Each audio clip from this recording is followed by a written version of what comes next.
Hi everyone, welcome back to my channel. I am here with my little Flor. This is the Lovelyn kit by Sheila Mrofka, and she is the prototype by Beatriz Clemente. I am really like into preemies. I don't have a lot of preemies. I mean, you would think it's just newborns, but I do like the look of preemies. The only reason I don't buy too many is because well, mainly because of the fact that they're hard to find clothes for. Although it is fun looking for clothes. I mean, the clothing hunt is one of my favorite things about this hobby, is shopping for clothing, looking for special items. And preemie, if you like a challenge, preemie is definitely a challenge. There's always that careful balance between, you know, what you're trying to achieve. If you're trying to achieve realism, or if you're trying to achieve just beauty, you know, it's just all aesthetic, and you're not really thinking too much about the realism, so you'll put some, you know, really fancy clothes on them, which I've done both with my preemies. I have another preemie that I'm going to bring on, but right now I want to focus on Flor a little bit because she gets neglected so much. I always forget how much I appreciate this baby until I take her out, like until I get into a bin where she's wrapped up and, you know, stored. And then I decide to change her. And yesterday I was planning on doing an outfit change for Bolo, which is my Scarlet. But then I saw her peeking through her little wrapped blanket, and I was like, well, you know what, let me change her outfit. And I wasn't even sure what I was going to put on her because I don't have a lot of preemie items or a lot of preemie clothes at the moment. And ever since Mother Care closed, I really am like hurting for preemie clothes because Mother Care had a really nice line. Too bad that they had to close their store. But I have this little gray knit outfit that I got from Zara Mini, and it's a 0 to 1 month. Now, Zara Mini doesn't carry too much of anything in 0 to 1 month, and it fits perfect on a newborn size doll. And this is actually an outfit I got for my boys, and the boys have worn it. At least 2 of the boys have worn it over the winter. But I grabbed this outfit because I felt like, well, you know, she's preemie and the baggy look is going to look cute on her. And I've also not known how to pose her too much. So, you know, you play around with your dolls, you try to find the best pose. And again, are you just looking for something that's aesthetically pleasing, or are you going for realism? So I feel like I kind of achieved somewhere in between where she looks cute, posed on her tummy and curled up, and at the same time newborns are very flexible, and so she's curled up. Now, probably a baby this size anyway, because she's really small. She's skinnier than my Denver Rose, and Denver Rose is 17 inches. She's supposed to be 17 inches, but I feel like her head circumference and the width of her arms and legs are definitely skinnier. So she's a tiny little one. And I had saved, I'm going for this new theme. I'm going to be doing some changes to my where I keep my dolls, and I'm going for a certain theme, and it's more boy theme than it is girl theme, but I feel like I can make it work for the girls and the boys anyway. But I'm really in love with the Little Prince, or Le Petit Prince. So that's what I'm aiming for right now. So I got the boppy cover, and a couple weeks ago I ordered this custom little fox, or handmade fox. So I finally got that a week ago or so, or maybe it was like 2 weeks he got here. And I was gonna save him to do like this whole theme for the boys, but I ended up changing her into this adorable sweater outfit. It's a 2-piece set, and I'll turn her over in a little bit, but I'll let you guys admire her on her tummy a little bit longer. Look how cute she is. And I started taking pictures of her, and then I decided, you know what, I'm gonna see what the little fox, I had put the little fox on her head, and I'm like, oh my God, she looks so cute like that. So I just started, she just became my muse yesterday, and I just started photographing her. And I once again got reminded of why I bought this baby in the first place. when I first saw her, when Beatriz first presented this baby, I immediately jumped on it because I've wanted a doll from Beatriz. She was also a prototype, and she's just the loveliest. She is the loveliest little, tiniest little thing. I've always wanted to see Beatriz's work, and you can't appreciate it from this far away. I do have a details video, so I'll go ahead and add that in the cards if you guys want to check that out.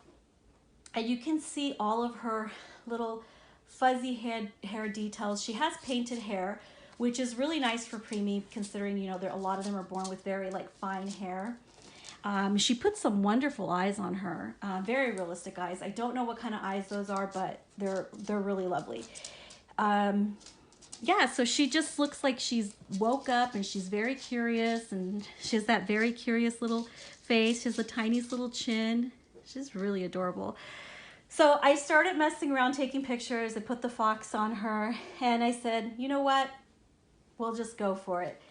She's gonna take over the little prince theme herself, and I feel like she's, you know, wearing it well. So yeah, so I took some photos and I felt really inspired by that. And I know the photography is one of the biggest draws in this hobby. I mean, obviously the dolls are and the clothes are, but we like taking pictures of our dolls. It's fun. For me, it is. I love taking photos of them. I'm very particular about my pictures too. I try to like capture their details as much as I can because I really appreciate the time and love and effort that the artist put into making the doll. And this one's so cute. Her sculpting is beautiful. I feel like her proportions are really nice. She is a little thing. She has a huge newborn size diaper. I just recently bought a new diaper. I got a preemie diaper and I should have ordered two. I went back to the shop and they closed their shop, so they no longer, I don't know where else to get a really good preemie diaper. But I'll show you the one that I have that Pamela is wearing, because I'm going to bring my Denver Rose on so you guys could take a look at her. So yeah, so I did the little theme here. It's fun. I don't know if you guys do like a theme for all of your dolls and maybe you change it around a bit, or if you'd have a theme just specific to each doll. For me, this theme is going to be across the board for all of my dolls, whether it's a boy or a girl. The story in itself is very deeply philosophical, and yeah, so I feel like it's gender neutral. I thought about slapping a little ribbon or a bow on her head, but I am not a fan of bows and ribbons and stuff, so I don't ever do that.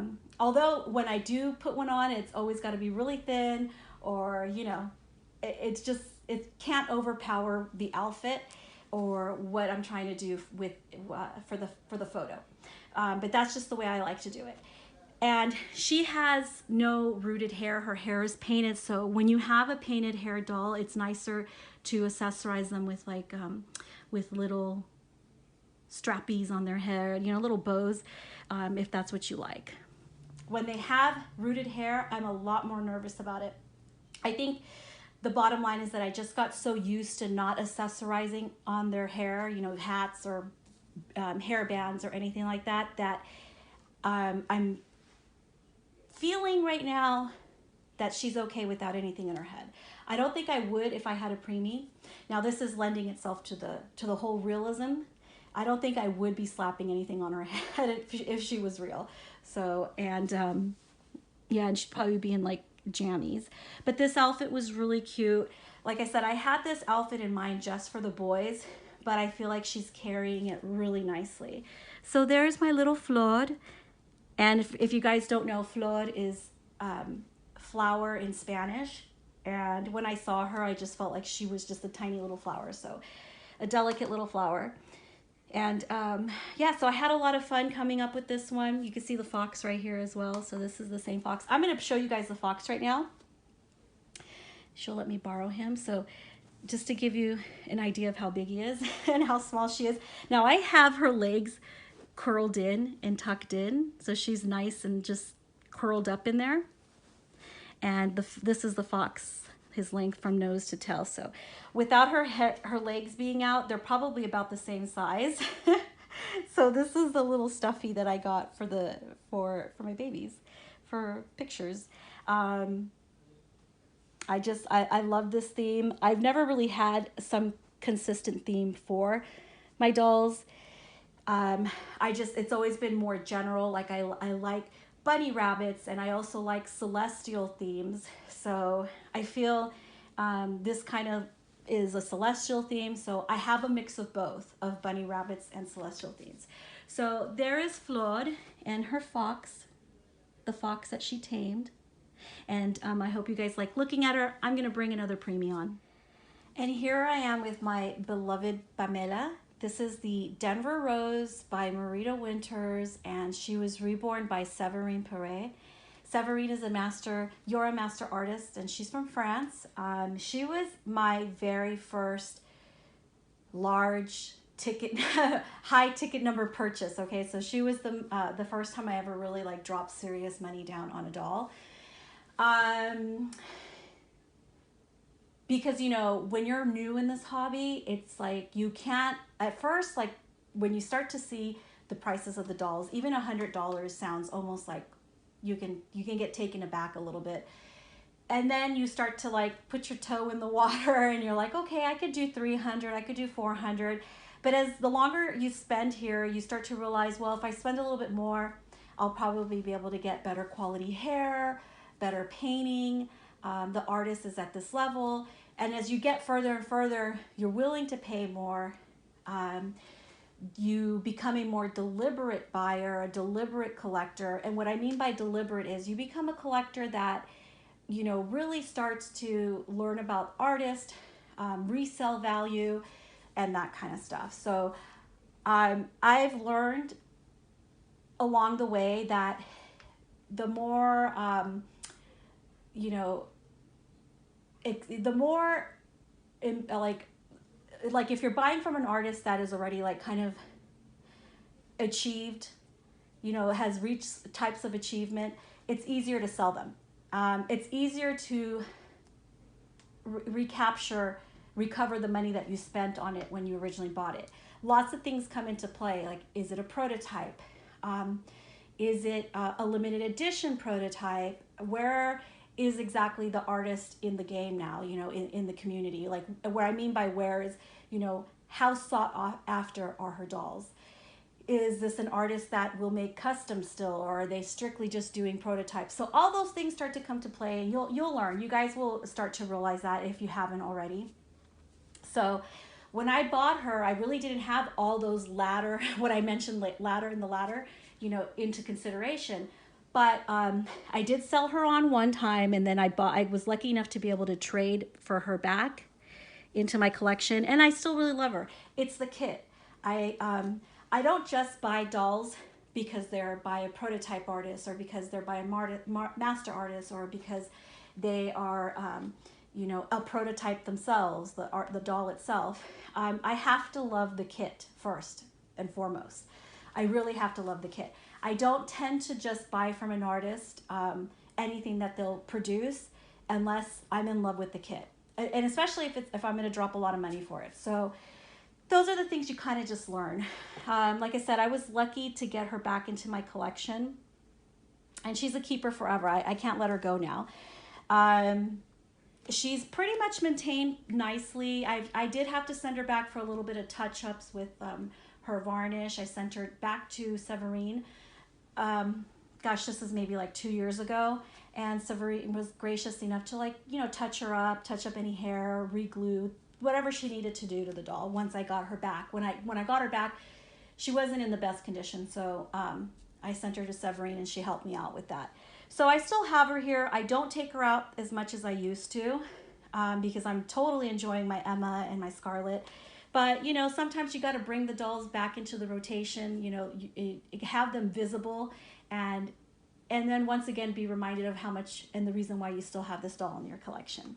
So as I mentioned before with Flor, I wanted to show you guys her little preemie diaper. I don't know that I showed this before.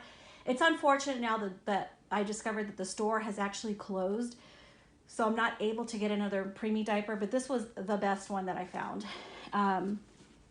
So unfortunately, I will be on the hunt once again for a preemie diaper. So I really like this one. It's Velcro. It looks more like the diapers that I have for my newborns. So if you guys can see, so just a basic white diaper. When I do a small newborn diaper for my preemies, it looks really bulky. As you saw on Flor, her diaper looked really bulky. And so I'm going to be looking for another one this size. So it's really nice. It has, it's padded inside, so it's not even removable. So honestly, I think that this was, if I recall, this was actually made for reborn preemies, not really functional for a real baby. Or it could be, I guess, if you wanted to add some padding here yourself and remove it and wash it. But yeah, I got this mainly, they were selling it, advertising it to the preemie babies. Another thing with her is I had her re-weighted.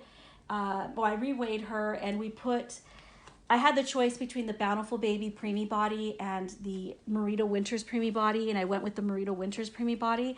I just feel like it complemented her proportions a lot nicer than the Bountiful Baby one did. So there she is. Look at all naked butt. So let's put her little diaper back on, and I have this sweater came with her.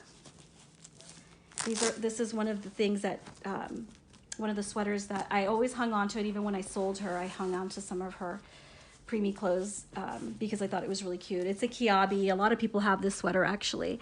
I think it's an Italian brand. So it's really cute. It's got little side buttons, but she just looks cute in a little sweater and polka dots. I love her little spread toes. And now she's 17 inches, but I feel like her girthiness, she's a little bit thicker, if I could say, you know, thicker than Flor. There's not really going to be a real way for me to compare them.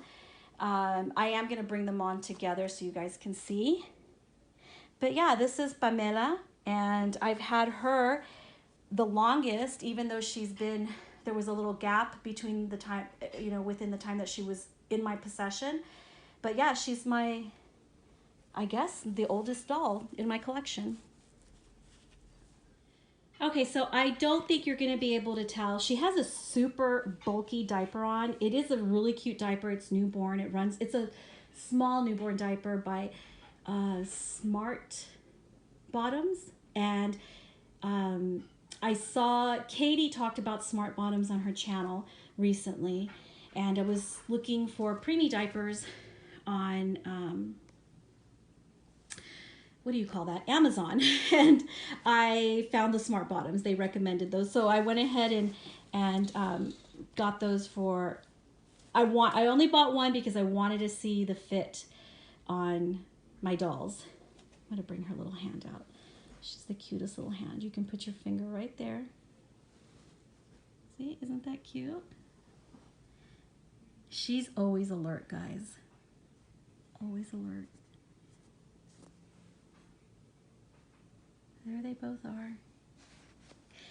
So you can't really tell because they're both clothed, but they're both 17 inches. I feel like, look at, these are Pamela's legs, and I feel like this one has skinnier legs. But they're both beautifully proportioned preemie babies. Aren't they adorable? These are my two little loves. My two tiny little loves. Look at these feet. So I've had Pamela since 2016, and little Flor here came to me in 2018, I think. Oh my gosh, I forgot when, or maybe it was 2019. I don't remember now. I think it might have been 2019 that I got her. I'll have to look back. I just do not remember when the Lovelyn came out. But there they are, looking so cute. And as you can tell, see this Boppy Lounger, this theme is very gender neutral. So I think I'm just gonna keep it for the boys and the girls and not try to do too much, you know, as far as themes are. I still love my rabbits, but I just love the story. And it gives me when I think about it, it gives me like nice, it's uplifting. And, you know, we can't get enough of uplifting things in our life. So whatever it takes, that's what we're going to do. And there they are. All right, guys, so that's all I have for you today. I hope you enjoyed seeing my 2 preemies. And I'll be back again soon. Thanks for watching.